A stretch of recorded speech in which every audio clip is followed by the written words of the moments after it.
Hello, team. Hey, everybody. Hey, how's Hi there. everyone? Hi, Hello. Brian. I'm good. I got my hair done. Oh, I don't have an appointment until June 2nd. Oh, I girl. got mine I'm done today sorry. too. I got It mine looks done today great, also. Brian. Yeah, looks great, Brian. That looks great, Brian. Yeah. I didn't get one till June 7th. Oh, Oh, Aw. no. well, you still look really good, you two. Sweet. We don't look as good as you. Wow. I got all those dead ends cut off. I was so happy. It's amazing how much grows in such a few number of weeks. Absolutely. Absolutely. I brought my mask just in case. Oh, you have a Lions one. That's awesome. I love it. This lady made it for me. You've got good friends. It wasn't free. Oh, That's right. Not that good of friends.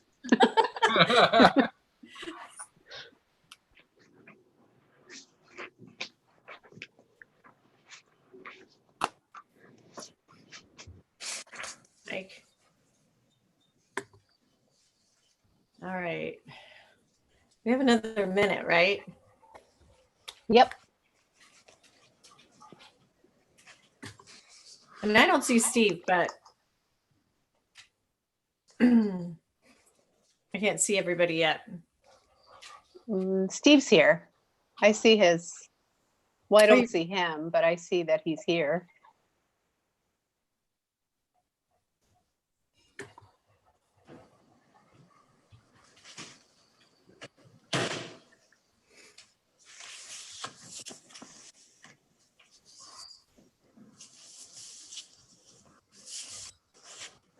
Right.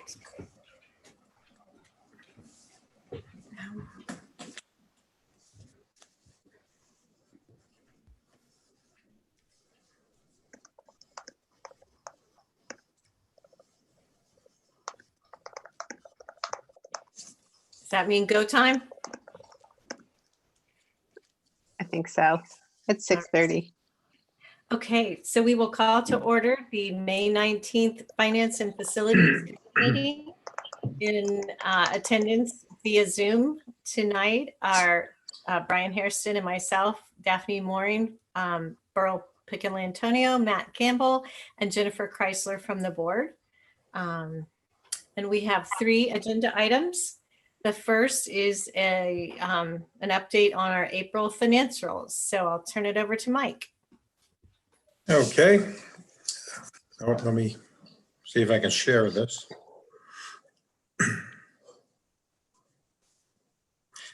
It was on my screen. Hold on. Oh, boy.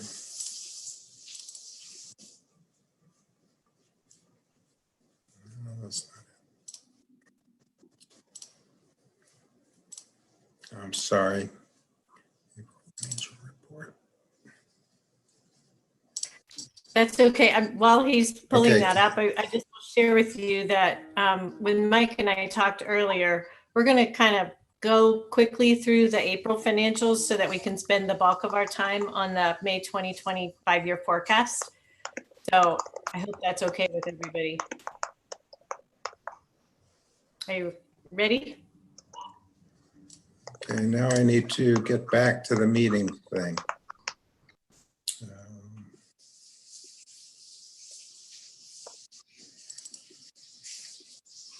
I kind of minimized it up in the corner and I can't open it again. I am of no help to you. Sorry.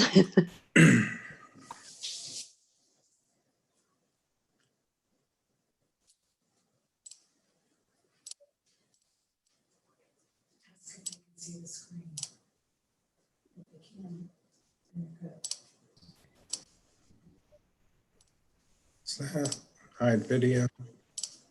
Oh, maybe it's down here. I'm sorry, but I kind of lost the the screen.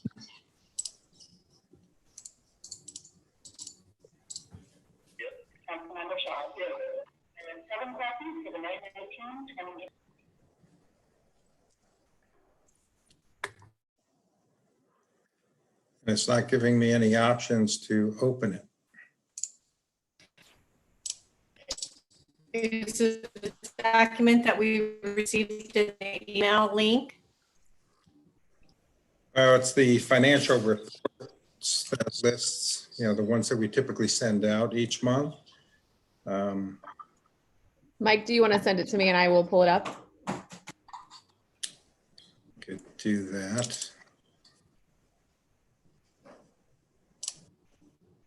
Except I may have to log out and go back into the meeting because I can't open up the meeting screen.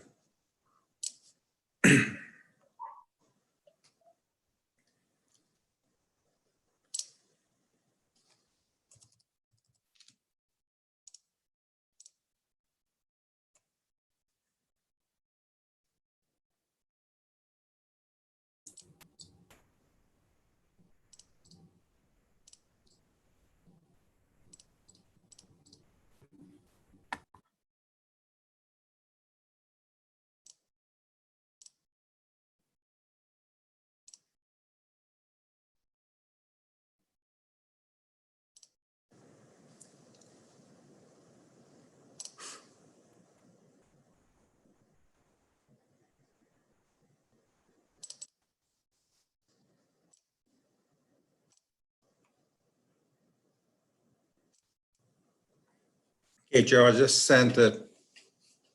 But I may have to do the same with the other reports. Okay, I'll look for it to coming.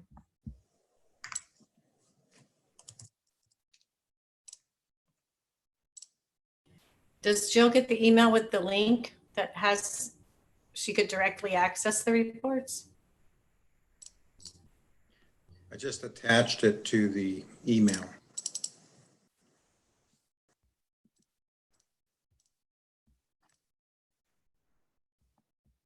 Can everyone see it?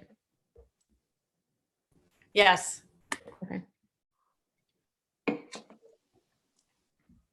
Okay, Mike, so as you talk, just make sure you direct me to make sure I'm on the right page you want me to be on. Okay. And I just sent you the PowerPoint Okay. for the forecast. Okay, now I need to see if I can open up the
Okay, I've got everyone back in.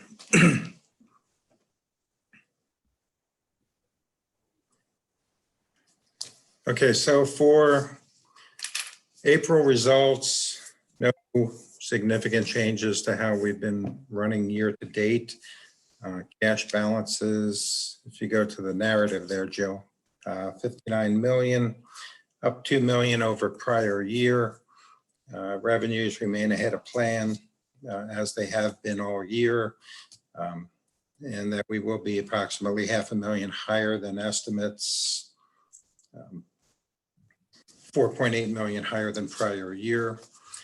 Salaries and wages continue to track above previous year according to plan, but lower than forecast. So that underrun of about $500,000. projected through year end, kind of rolls into the forecast as a couple of $1 million savings in terms of the run rate. Benefit costs for the year, because they had been front loaded into fiscal year 20, we're about 1.2 million under estimates. Part of that is offset with an increase in FY 21.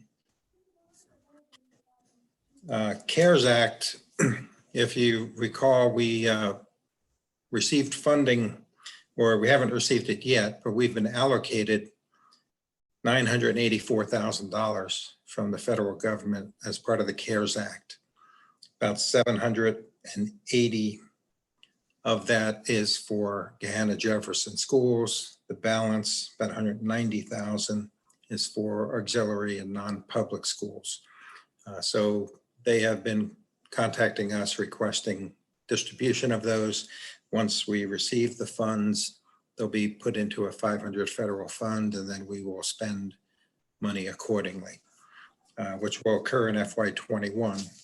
I did lower the forecast by the amount of that money that we receive or will receive from the federal government. As far as activities go, all the budgets were received, compiled, and incorporated into the forecast. We did need to make some adjustments, and when I talk about the forecast, I'll get into more detail. Excuse me. But we did see a reduction this year in state funding of $1.7 million. The estimated reduction in funding for 21 and 22, I've put in the forecast at 10%. Reduction in pilot and TIF revenues, because due to the economic environment, we may see a decrease in receipts, delay in collection of taxes. So the various items that will impact our forecast, I just laid out here in the summary for April results. I am assuming that the forecast will be under normal operations next year. So if there are differences in terms of how we operate, that could certainly impact the forecast.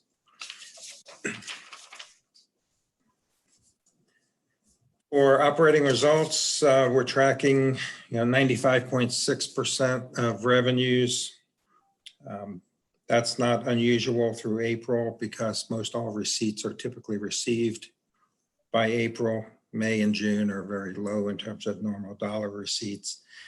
Salaries and wages and other costs, 80% of estimates. We will end up the year under estimates.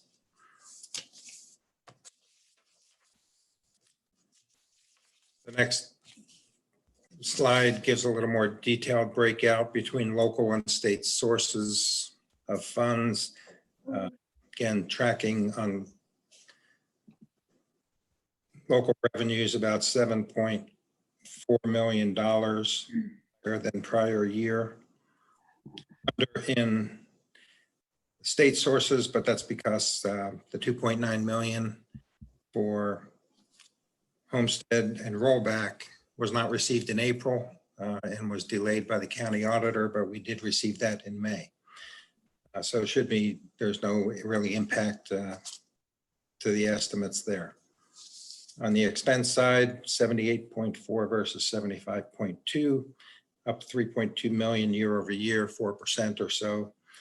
Again, inconsistent with what we would expect. The next chart is just a summary that gives you a little historical look at receipts and expenditures and how we're trending. And then the bank reconciliation. Mike, will you just make sure I'm on the right page for you? Okay, yeah, go to the next, which would be the bank rec. Nothing unusual in terms of reconciling items. The next chart, just a summary of our investments with meter. So there's still 17.5 million invested with meter. We are seeing reductions in terms of the yield anytime something is matured or called, and that's been factored into the forecast. The next is the summary of cash balances and investments. And every dollar we have is in some type of interest-bearing account. And we do have significant unrealized gains due to the amount that had been invested previously before the downturn in interest rates. So about $474,000 in unrealized gains, which as these investments mature, we accrete those gains in terms of higher interest than what we'd be receiving if we had been investing today.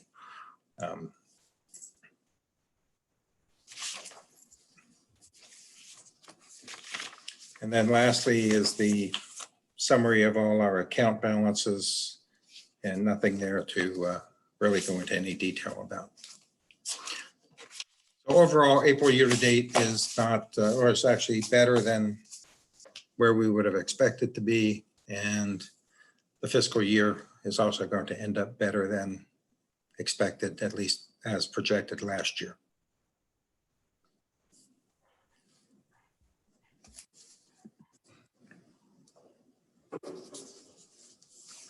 Any questions on the financial reports?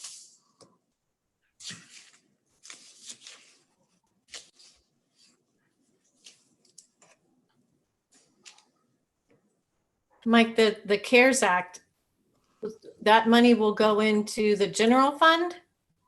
Yes, it can be used for general fund expenditures. What I did was put, I believe, 400,000 in materials and supply item reductions, and 300 and some thousand in purchase services, because it could be used for many types of items. The definition is fairly broad. So we'll have no money applying that to next year's expenditures. Anything related to cleaning, any type of services related to cleaning, continuing to pay certain people under contract to keep employment levels higher. I mean, there's many things. I don't have that list in front of me, but again, we'll be able to use that. So it lowers the forecast next year by $780,000 as a one-time benefit. Okay, that's what I wanted to clarify. Thank you. Unless in the next round of stimulus, or if the federal government comes out with another program, depending upon the duration of the current virus situation, there could be some additional funding, but we're not expecting that. Right. Anybody have any questions or want clarification? Because these numbers roll in to be the pivot year for the 5-year forecast. So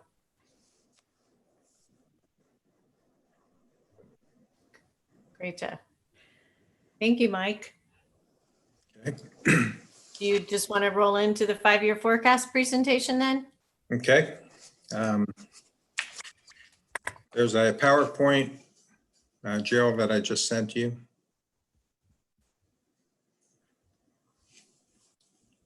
So if you go to page 2, as you know, the 5-year forecast is done twice per year, in November and then an update in May. So this is basically updating the November numbers and trying to true up to where we expect the current fiscal year to end, and then projecting forward from there for the balance of the 4 years of the forecast. Some of the items that we had to consider or make adjustments for was the state foundation cut of 1.67 million, which hit us this month. They will be starting to apply that reduction in our next foundation settlement payment, which means that our foundation settlement will be negative, and we will actually owe the state a refund of amounts that they've advanced us year to date. So we will probably issue a check at the end of June to make sure we true up the expenditures for this fiscal year. And to the extent we need to pay back 1.67 million, or whatever that net number is. We will issue a check so that FY20 is not impacting anything going forward. Property taxes, we reduced collections in fiscal year 21 by 5%. It doesn't have a material impact on the forecast because we're assuming that those delinquent taxes will be repaid over the next or collected over the next several years of the forecast period. So although we're seeing a reduction in FY21, we do assume that the money will be collected. The CARES Act funding, as I mentioned, the $790,000 is used to offset general fund expenditures as a one-time reduction next year. Managing headcount and costs while student enrollment continues to grow is definitely something that we need to do. The forecast had originally assumed in November that we would be adding 4 certified staff in FY21. We removed that from the forecast so that we are not going to have any incremental headcount additions. Potential future developments, increasing revenue from property taxes, but likely not to keep pace with inflation. So as additional property is added to the rolls, we do see increases in, say, public utility personal property. We do see additional valuation, but we typically only see that on inside millage, except for the PUP, which we do get full revenue for, full millage. Continuing to control expenses through efficiency, alternative sources, maybe looking at other contracted services or other vendors to the extent we can renegotiate any contracts, or making sure we control headcount. And those are things we'll definitely need to be focused on in the next few months.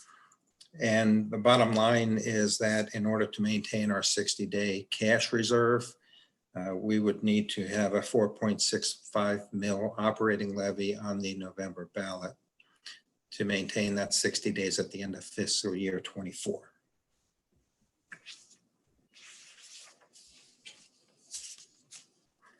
The next chart, rather simple chart. I guess the key thing here is that in fiscal year 21, we do go negative in terms of revenues or expenditures exceeding revenues. So the top red line is expenditures, the blue line is revenues.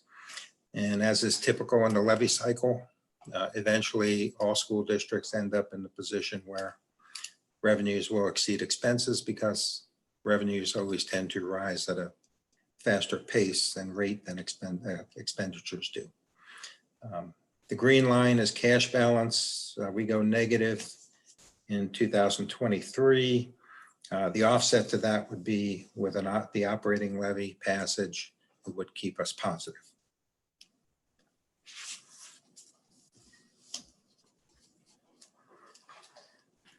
The breakdown of our revenues, local sources are 78.2%. That includes all real estate taxes, tangible personal property tax, other local taxes.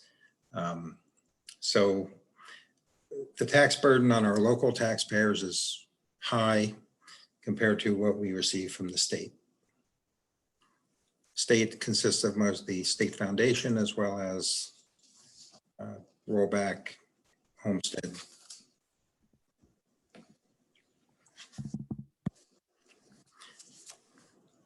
If we go to the next slide, which summarizes revenue, our property tax receipts increased significantly this year due to the passage of the previous levy. We are expecting a decrease next year due to despite the increased valuations that we're projecting, we're expecting a decrease due to that delay in collection of property taxes. But then you see that they do go back up over the remainder of the forecast period. Tangible personal property, we also see that increasing and then being relatively flat. State grants and revenue, we were at 15.8 million in 2019, which was the base year. That is going to drop to 14.2 million this year, overall drop of about 10%, because it also includes other miscellaneous items, not just the base foundation. And then I kept that consistent for the next 2 years, which is a 10% drop from the FY19 level, so that we do lose about $3.2 million over the forecast period. And then expecting that the state foundation revenue would go back to what we would normally see had this economic situation not developed. There is a chance that we might see additional revenues in a shorter time frame, but that's all dependent and contingent upon how quickly the economy gets back to what it was prior to the downturn. So overall, in terms of revenues, okay, other revenues are a large item. You can see we had 10.6 million this year in other revenues. We did see increases in TIF and revenues coming in from the tax collections from the city of Columbus and Gahanna. I'm showing a reduction in FY21 because we may expect to see, or potentially we'll see, a reduction in those due to potential issues that businesses are having in terms of making payments. Obviously, cash flows would be significantly impacted by some of the properties if these are retail commercial establishments. Their business may have been significantly impacted and their ability to pay might be reduced. So I did hedge that for the next year. And then you could see there's some small growth starting again in FY23. Depending upon what the reality is, I'm hopeful that maybe we would see some increased revenue again in a shorter time frame. So overall, increases in revenue, fairly modest, 5.24% this year, mostly again due to the tax increases, reduction of 2.83 next year, and then a 5%, 2.5, and 0.77. Usually best to be conservative when forecasting revenues, especially in this environment.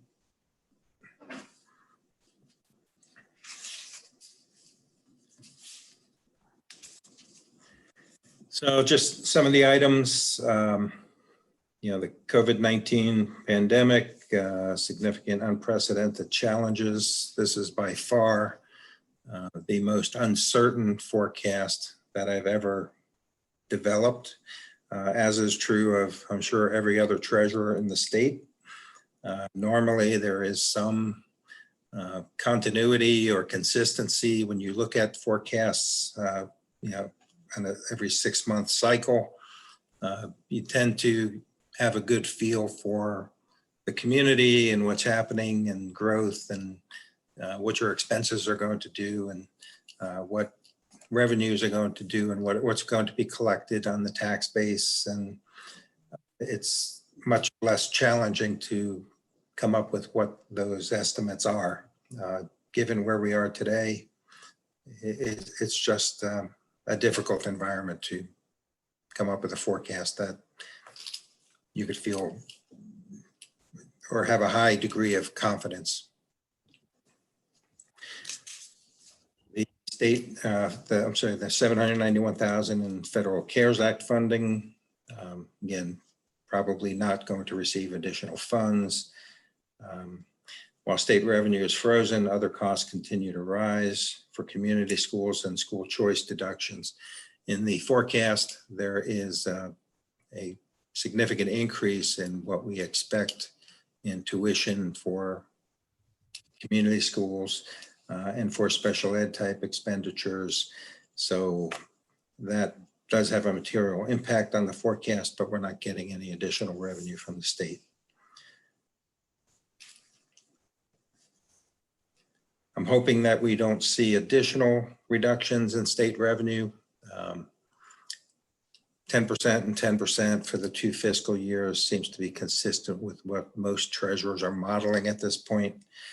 I think we should find out fairly quickly what that number will look like for next year as the state goes through its budget process.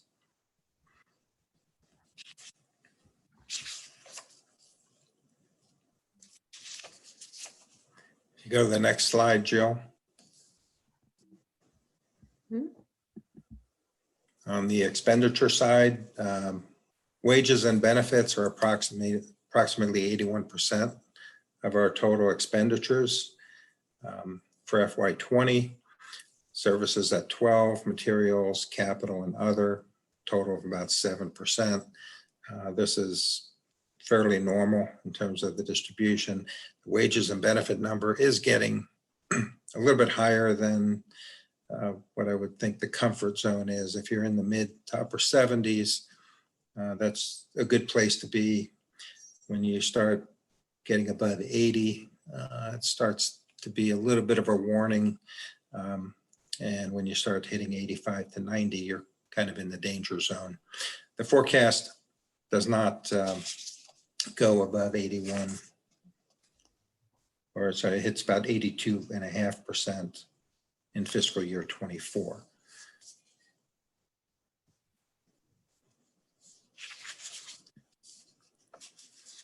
So next slide breaks out categories of expenditures and the percent changes. If we look at personnel services, which is salaries for classified, certified, and administrative personnel, seeing fairly consistent increases, mostly due to steps, inflationary adjustments that are built into the forecast, and any additional headcount, plus new hires minus retirees. So the biggest increase is in fiscal year 22. The expectation is that with Lincoln Elementary opening, we will need additional staff in that building. So there were 12 additional staff that have been added to the forecast in FY22.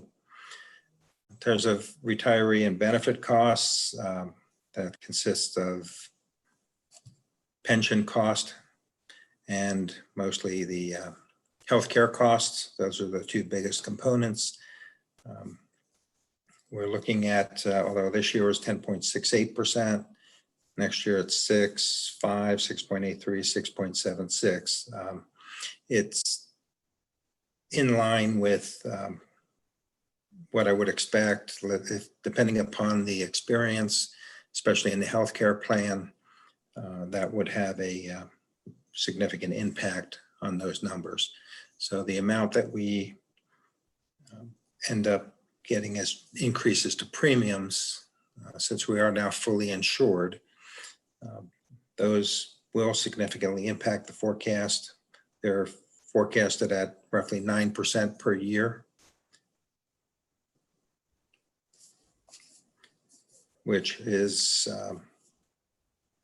somewhat conservative. Well, I don't want to say conservative. I mean, the healthcare industry is anywhere between 6 and 10% is probably normal. So hopefully that will not become an issue. In terms of the percent of personnel services, the healthcare costs tend to rise faster or at a higher percentage than actual personnel services. So those are going up slightly over the forecast period. And if you look at payroll and benefits as a percent of total costs, we're at 80.6 and increasing slightly over the next few years up to 82.4. On the purchase services side, which again significantly consists of contracted services, utilities are some of the bigger items, tuition payments to other districts or outside service agencies related to special education. So those are increasing at about 6.4% next year due to projected increases in enrollment for certain special ed services. and then 4%, and then relatively modest after that. Some of those costs, since we don't know exactly what the student population is going to be, they're typically held constant. If, for example, a tuition line is $1.5 million, we wouldn't necessarily increase that significantly because, again, the number of students that participate in those programs could actually be lower in future years. That's why you sometimes see lower percentages on that line. In terms of supplies and materials, those typically rise more with inflation and also student count and number of staff and that type of thing. The reason we have a large increase in FY22 over 21 is because the credit that was applied for the federal money that we're receiving, $300,000. In addition, we are looking at all of the budgets that were submitted, and due to the increase that was requested by most every department, not all, but there were some large increases, again, due to where they project their operation to be next year. We have scaled those back, and we're looking at meeting with everyone to make sure that those numbers are consistent with what the needs are. So in total, bottom line, the notes and interest charges are related to debt, unvoted debt that the district has that flows through the general fund. So increases of 5.8, 3.8, 5.7, 4.1, amounts that are, I think, reasonable given where we are right now as a district. The next slide, with the assumption of the passage of the 4.65 mil levy, and that should say, I'm sorry, 2020. So the passage would be in 20, collection in 21. That would bring us to 60 days operating cash at the end of fiscal year 24. We're currently sitting at about 45 days. If we were to bring that down to 45 days operating cash, it reduces the millage amount from the 4.65 down to 3.93 mils. Which, again, depending upon where we are come November in terms of the economic rebound, let's hope that that occurs. The amount of the levy certainly is an issue with taxpayers. So to the extent we can minimize that, it's probably, or at least definitely better to, or have a better chance of passage. The last page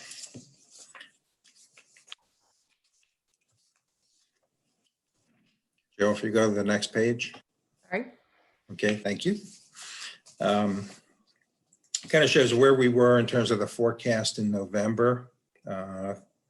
November 2019, with the 6 mil operating levy that was included in that forecast, would have left us with 84 days cash on hand. Included in the May forecast, the various items that I reduced or adjusted, for example, reduced foundation by 10% in 21 and 22, hedge for TIF collections, lower casino revenues. Casinos are closed, so obviously there's going to be less revenue. Reduced interest income due to rates and balances.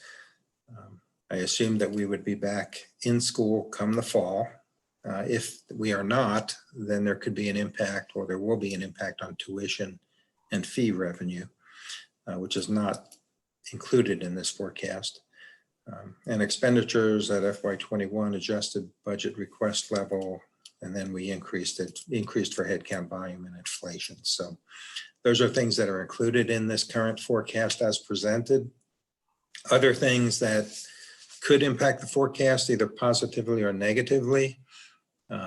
If, for example, the state budget cuts exceed the assumed 10%, and we add an additional 5% in 21 and 22, that would cause a 1.469 million reduction in revenues. And then the levy request increases by about 0.23 mils in order to maintain that 60 days operating cash.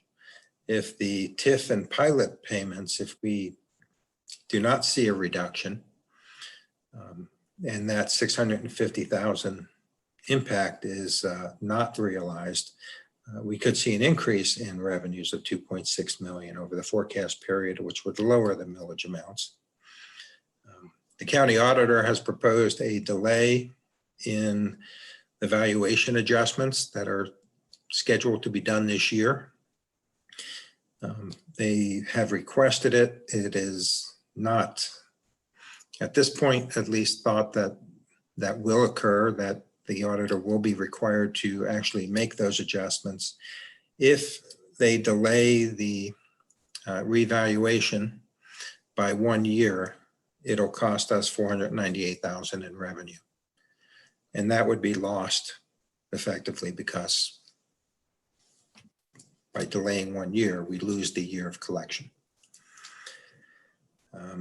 Other risks relate to participation fees, gate receipts, tuition payments, et cetera, which are not in here and quantified. Those are to a smaller degree, but certainly at least in the hundreds of thousands of dollar ranges. And one of the largest potential impacts could be, this morning we were on an administrative call. Jill presented information about a survey to parents where some of them are considering, keeping kids in an online type environment. So if, for example, 5% of our students decided that next year they did not want to return to school if we were back in session and wanted to stay in an online school, if we did not have that capability to provide that service, we would lose 9 million in revenue for 375 students. That's $6,020 each, 4 years. That would have a significant impact on our forecast. So definitely a major issue that we need to look at in terms of making sure we have online capability and either maintain those kids in the district and or try to recapture kids who are currently attending other academies, online academies or other schools in the area. And then lastly, the bottom note in terms of absent the passage of a levy in 20 or 21, the district will have 15 days cash on hand at the end of fiscal year 22. So we can operate in fiscal year 21.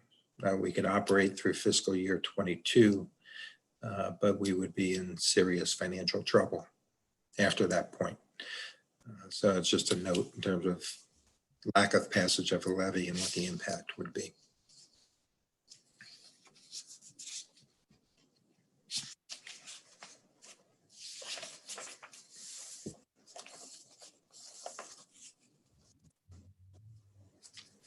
Any questions on the forecast?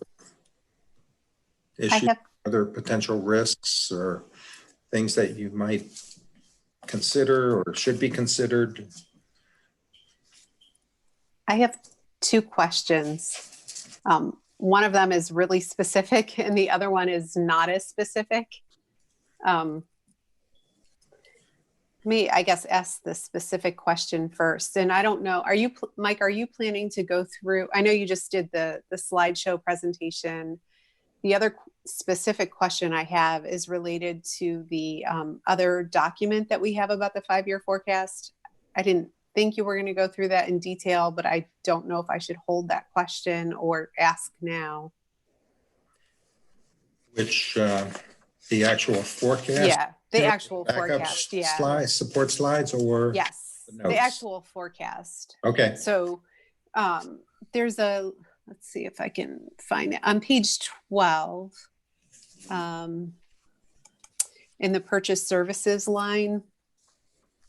And it's more just, I guess, clarification. So I understand that those, each of those items goes up. When I look specifically at the transportation for special education line, it seems like it goes up like disproportionately to the other items going up. And then it is the same 21, 22, 23, and 24. And I'm just not sure. I guess I don't understand that. Okay. I would have to look into that particular line further. We did have, if you look in the prior years, FY18 was 444,000, FY19 was 228, and FY20 is coming in at 130. Right. So which is significantly less. significantly less. Yeah. I know that we did have a request to increase that near the end of the year because we had some homeless students that needed transportation, and that was going to increase the amount.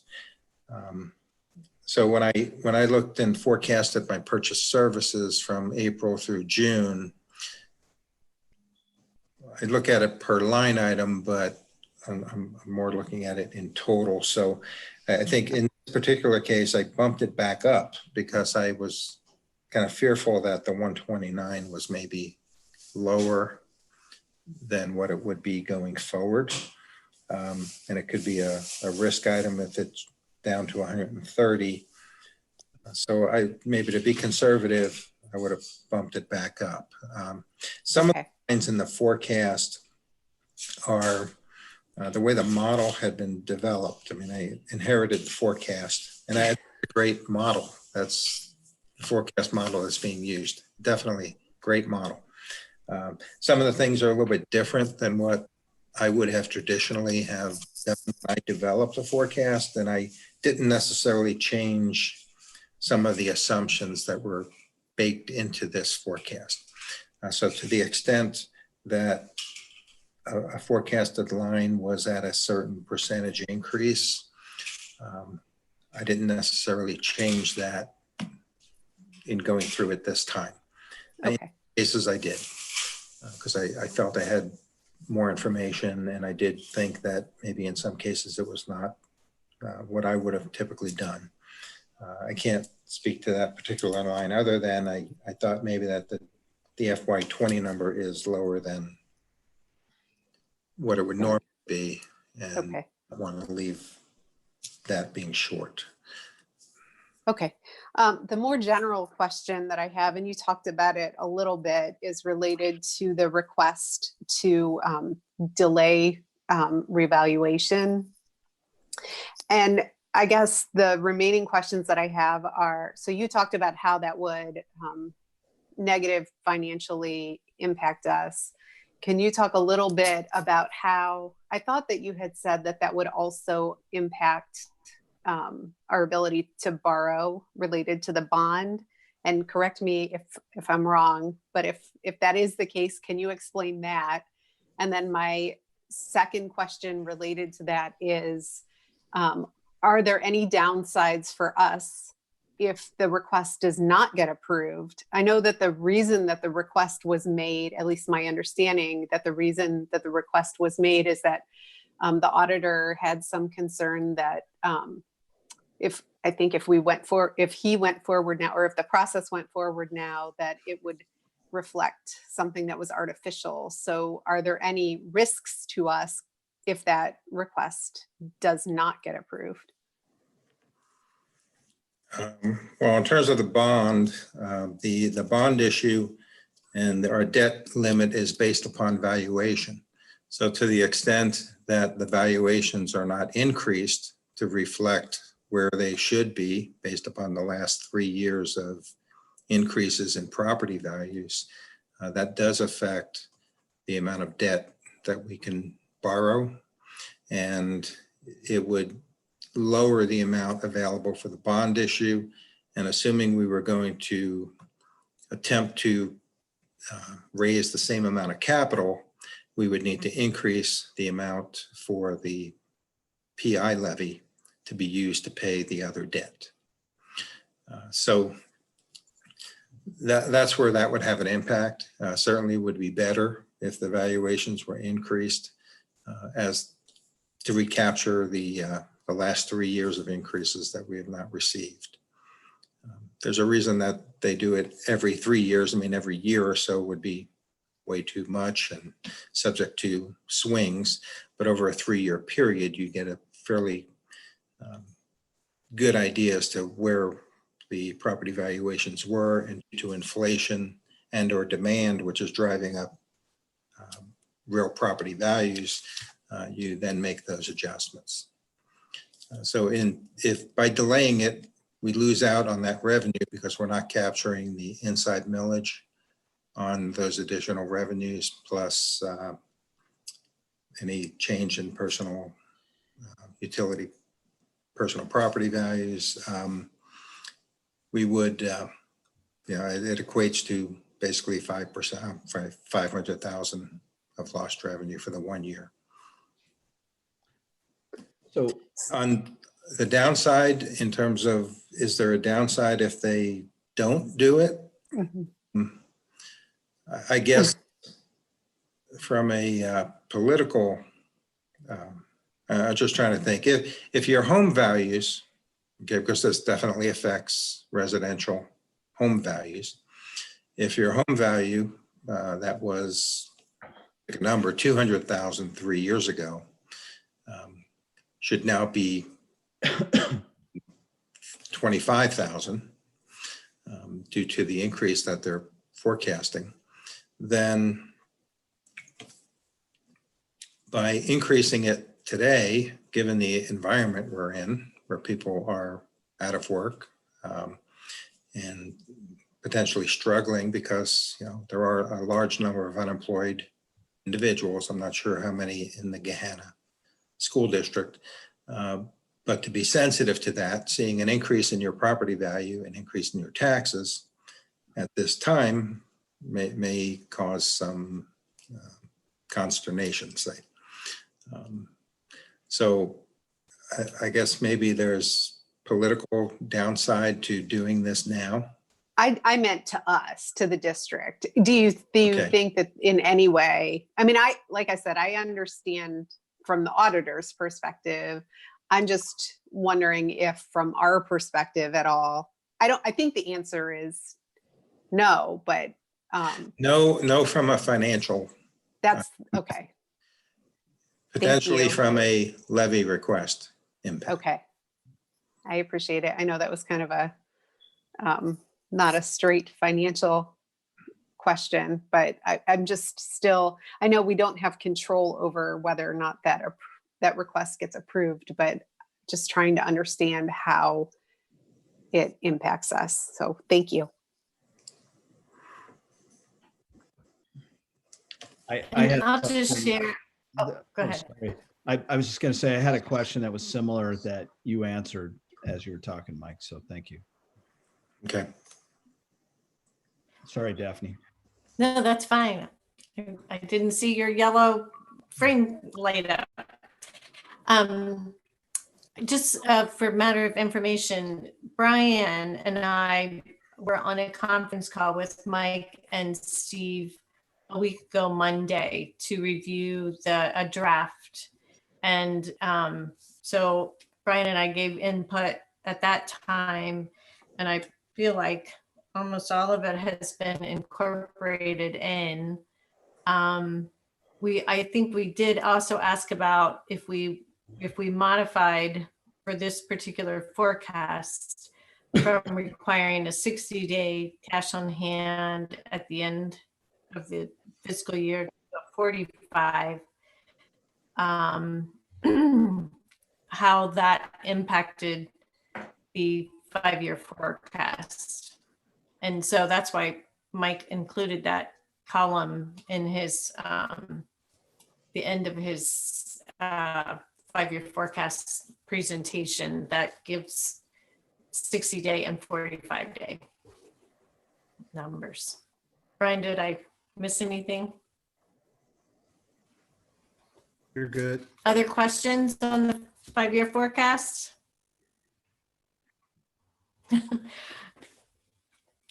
So obviously it's so frustrating that we thought we were on a trajectory and it looks like the state decision for the 1.6 million in this fiscal year and a total of 3.2 over the next 2 years really makes the importance of a levy higher than without that additional outside impetus, right? So already on top of the capped 4.3 million. So just something to think of as we're working through all this, that we're having to go back to our voters probably a little faster than we wanted because of that number. Could I ask if the consensus is that we present the forecast with 45 days ending cash, then I could adjust this to reflect that. And then I'm not certain that, did you pass a policy that has 60 days operating cash as the requirement, or was that the goal that was stated? It's a goal. It's not It's a a goal. policy. So I don't need to amend any policy if we go with the 45 days. Yes, right. Okay. Right. Yeah, well, and I mean, I don't know that we're at that point, but, you know, Okay, well, we can November. discuss it, like for the board meeting Yes. Thursday, that's going to be approved. We can either decide at the meeting, then I can adjust accordingly to submit, or I could present it with the 45 days. Anybody have a preference?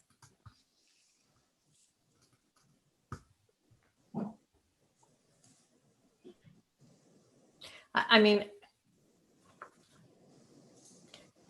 do we go negative the same year regardless, right?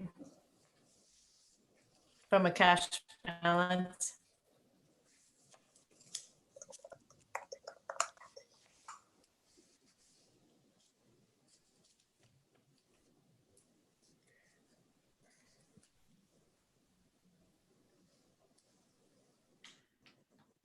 Did we lose Mike?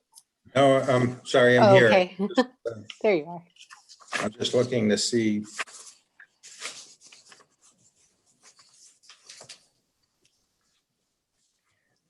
The difference. Levy as presented. Yeah, what it would do effectively, if we lowered the millage, it would just require us to have less ending cash on hand. We'll still be positive at the end of the FY24 period. It's just that we would have 15 less days of cash on hand at about 300 and some odd thousand per day. So 4.5 to 5 million less in cash balance. So the difference, Mike, between 45 days cash on hand and 60 is 0.52 mils, right? So it's the difference between either 4.65 mils for 60 days cash or 3.93 for 45 days cash. Correct. So it's 0.52 mils. Mike, there is a question in the That's chat. actually 0.7, Steve, I'll take care of that at the end, okay? 0.72 mils. Okay. Say that again. 0.72 mils. You're right. Okay. Yeah. Thank you.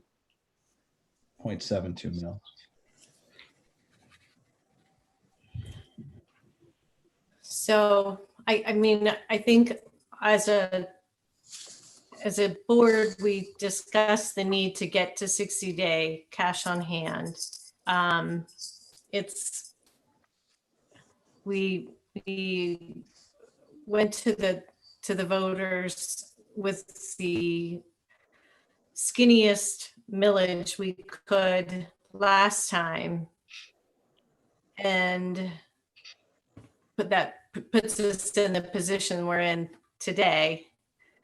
So I think staying the course with the 60 days would be my preference, but I am one of 5. So I just wanted to have that conversation with the other board members to so that we have a general idea of approach.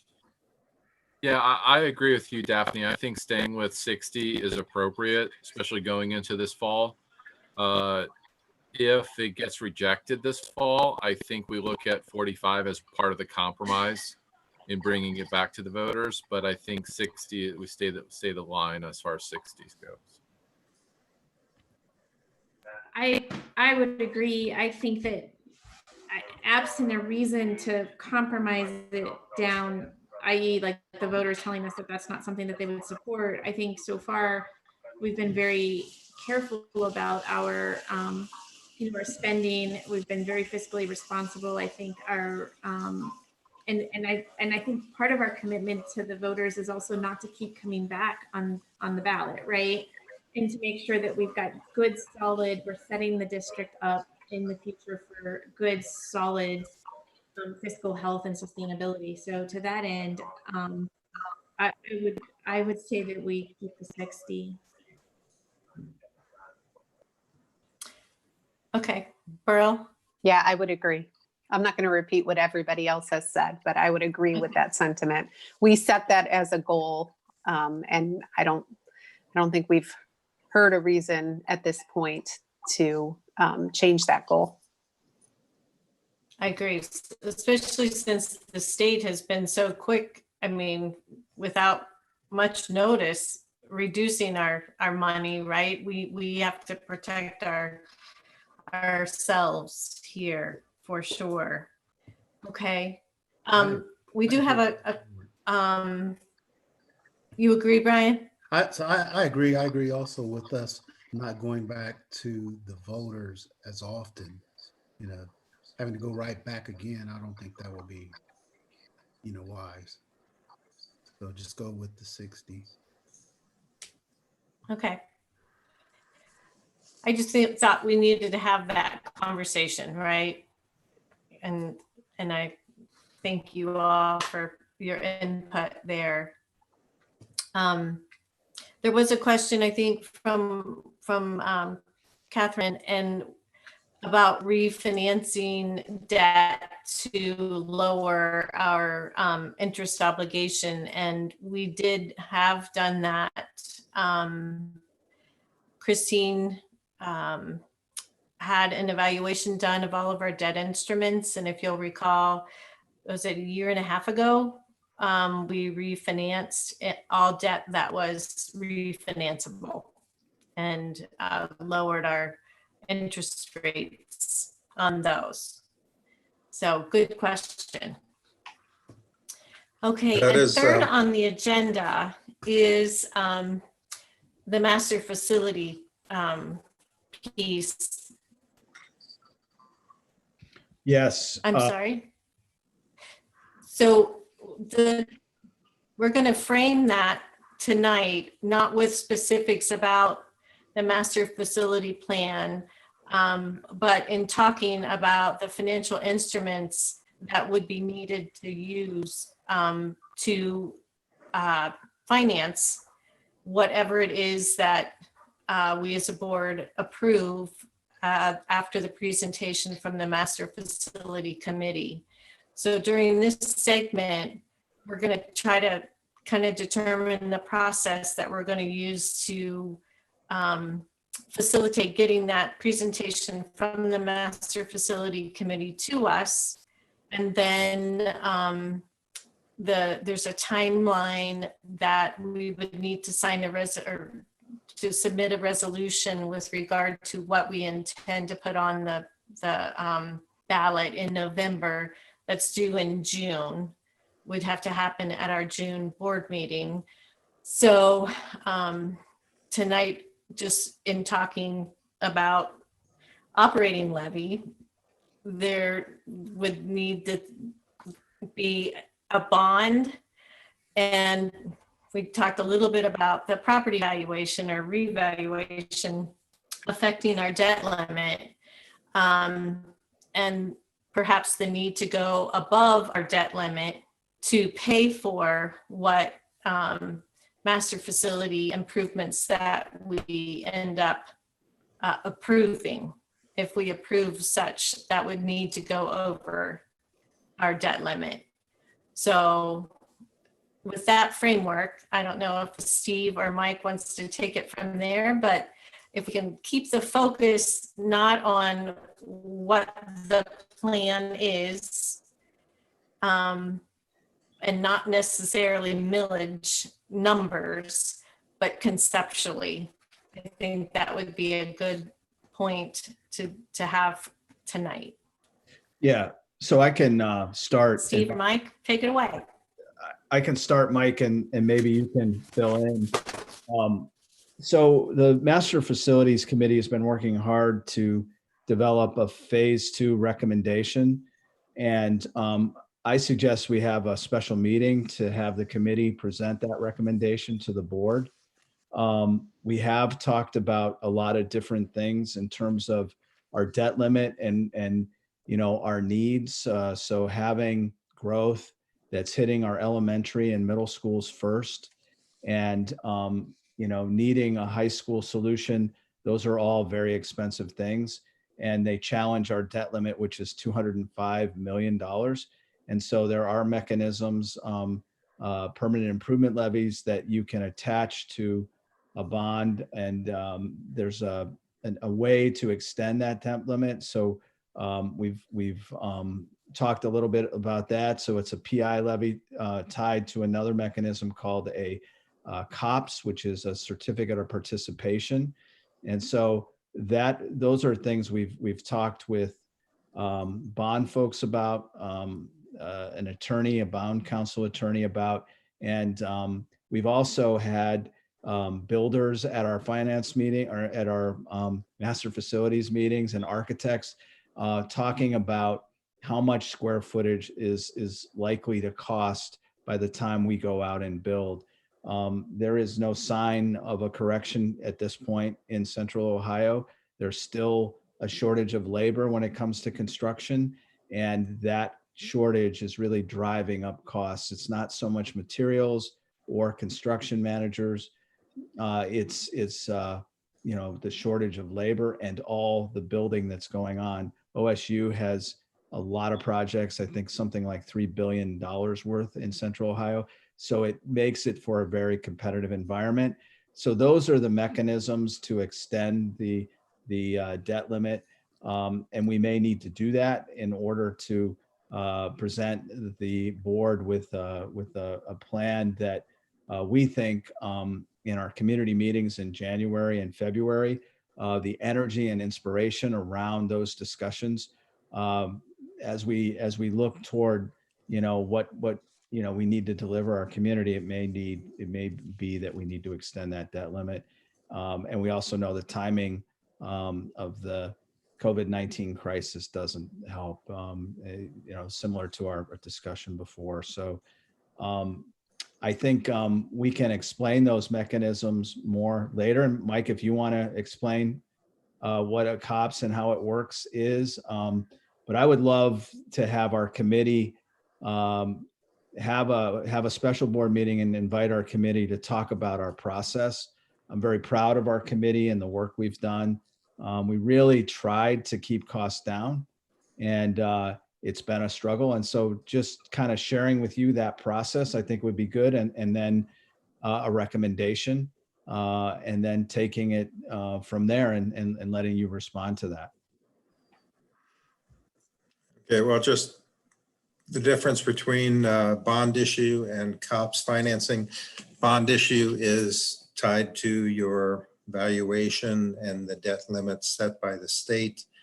And you can issue bonds that are unlimited tax government obligations, so that to the extent the debt service needs to be funded the county auditor levies taxes to collect the amount for the debt payments. The difference with COPS is that that is a non-voted debt, and it needs approval annually by the board in order to make the payments. The debt can be secured. It's similar to lease purchase financing, where you're leasing a facility and at the end of the lease term you would own it. So in that respect, what we would be doing is selling bonds to finance construction of some sort. We would make those payments, and at the end of the payment stream we would own the facility. And it can be secured by a permanent improvement levy. So we would have a PI levy to collect a certain amount of revenue based on the valuations. PI levies do decrease over time due to the House Bill 920 reduction factors. So to the extent we pass a PI levy today at a certain millage, over time that millage decreases with increases in valuation. So that you need to make sure that you're collecting enough on that permanent improvement levy to cover the debt service related to the bonds that will be issued. And there usually is a small cushion factor that's built in order to make sure that you don't run short. Because if you don't generate enough income from the PI levy, you then would need to get it from another source, i.e. general fund. So that's pretty much the difference between the COPS financing and the bond issue.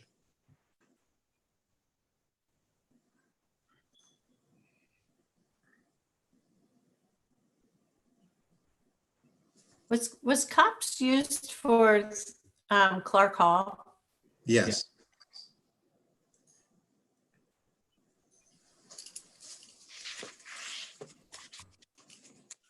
And was there a PI tied to it?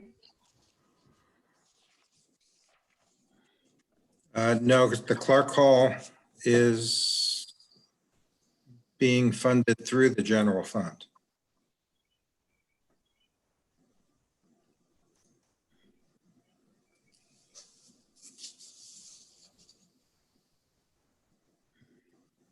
That's interesting. When people in the community are negative about Clark Hall, it's because it was unvoted debt used to pay for it.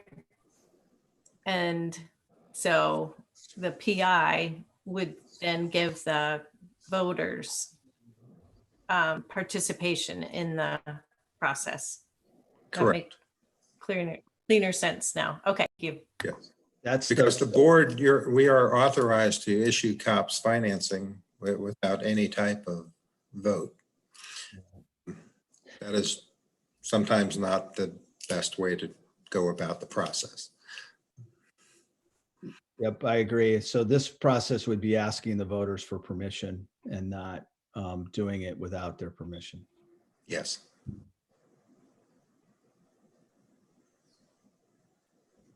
It's funny how the pieces of Clark Hall fall into place like little by little throughout the years, right? And then it just all starts to make sense.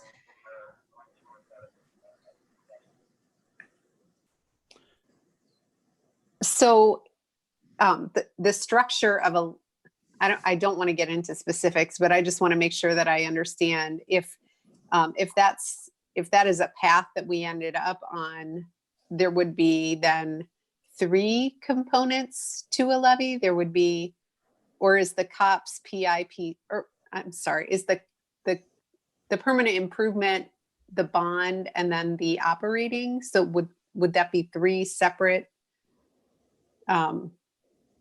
components? I guess I'm not sure that I totally understand that. Steve, do you? Yeah, so I think on a ballot, it would be rolled into 2 questions, but it's basically operating bond plus COPS. And so it's basically 3, but it would be structured as to. It's kind of a complicated mechanism. We can get some language on it to help us understand it better. But it's the clear difference between this and Clark Hall is we would be asking for permission. So it would all be very much, communicated to folks exactly what we're doing.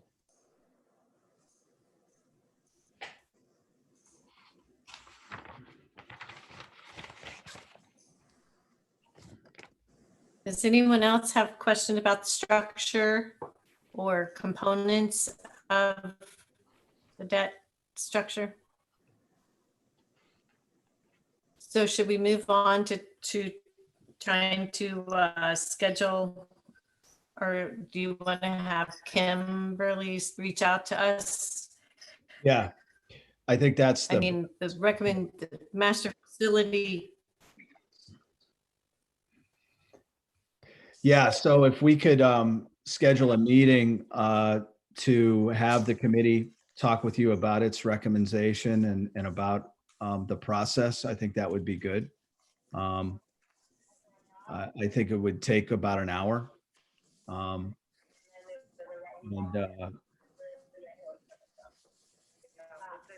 I thought that's what we were supposed to do tonight. I've got a little bit confused. yeah, Because I definitely made some I'm usually not able to attend finance committee meetings. And so right. I made some special accommodations to be able to have somebody cover a work meeting for me so I can be in this discussion. And I'm just confused as to why we're not getting that presentation tonight.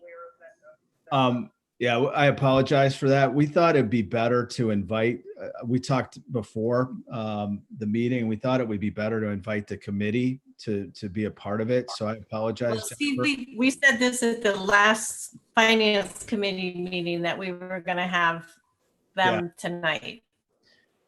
Oh, I don't so we remember. Pivoted. Do we say that? I don't. Well, that's my mistake then. So I apologize for that. So, I'm sure you're right. So I'm not saying that that I'm right about that. It's my mistake. We should have had them here tonight, and I apologize for that. And I guess I would just ask that whatever special meeting we have isn't on the first or third Tuesday of the month, because that was my mulligan. Okay, sorry about that.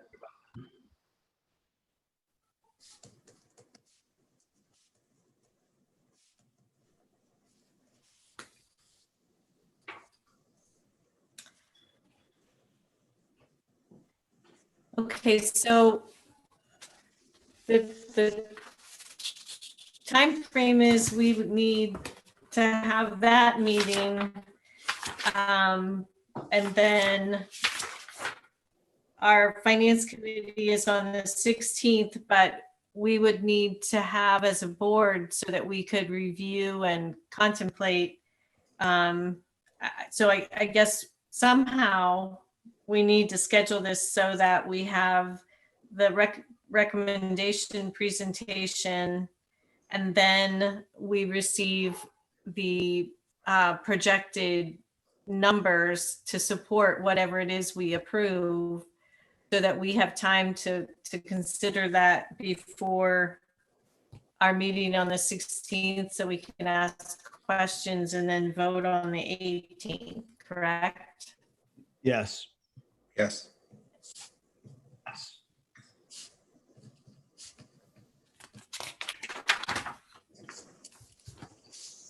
Okay, well, then we will look to receive emails from Kimberly, and if we can all turn that around pretty quickly, then we can get that master facility committee presentation meeting established so that the sequence of events can happen. Right. And we'll avoid, right, Jennifer, the first or third Tuesday? Is that right? Yeah, that'd be great. And then do we have SLA next Tuesday? No. No, we're off this month. Right. Yeah. That's okay. That might, I mean, I was trying to think of if we could piggyback that meeting onto something else, but maybe that's just an available night. Is that a good night, Tuesday, the 26th? Is that a good night for you, Jennifer, and everybody else? Yeah? Okay, maybe we'll aim for that. Baseball starts on Monday, so that might be my only conflict is having to run out to go get a kid. But now I'm like 2 minutes away since I'm at my house. Yeah. I didn't mean to push that thumbs up. I thought that was a nice time. Yeah, it was. So we'll aim for Tuesday, the 26th.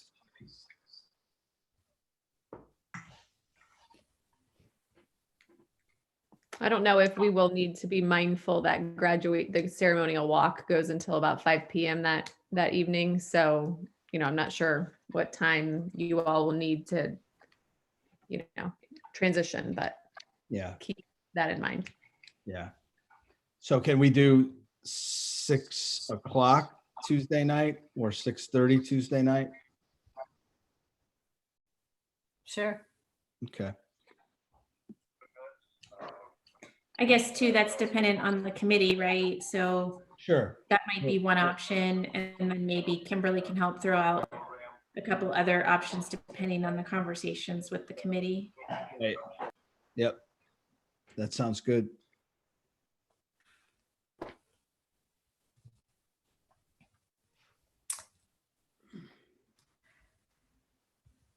Okay.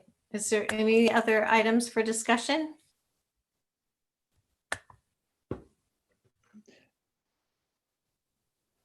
Well, hearing none, we will adjourn the Finance Committee meeting at 7:49. Thank you all. Mike's power failed, so that's why he's off. Oh, okay. Poor guy. His technology's been killing him tonight. All right, everybody. Thank you. Good night. All right. Night. Bye. Bye.